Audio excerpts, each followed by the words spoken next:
మీ గురించి దేవునికి అంతా తెలుసు, అంతా తెలుసు. నువ్వు అనుకుంటున్నావు నా జీవితం ఏంట్రా? Your not an accident.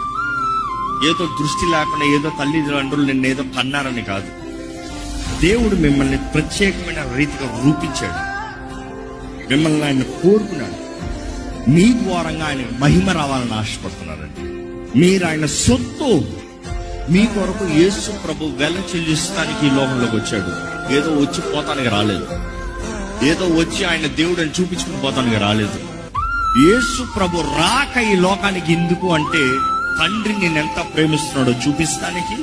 యేసు ప్రభు ఆయన రక్తముతో నిన్ను కొని ఆయన సొత్తుగా, ఆయన భాగస్వామిగా, ఆయనతో జీవించే భాగ్యము కలిగిన వ్యక్తిగా, ఆయన శరీరంలో ఏకమయ్యే వ్యక్తిగా, ఆయనతో బ్రతుకున్నట్లుగా నిరంతరము యేసుతో జీవిస్తానికి యేసు ప్రభు ఈ లోకంలోకి వచ్చి నిన్ను వెలపెట్టి కొనుక్కుని తీసుకుని వెళ్ళాడు.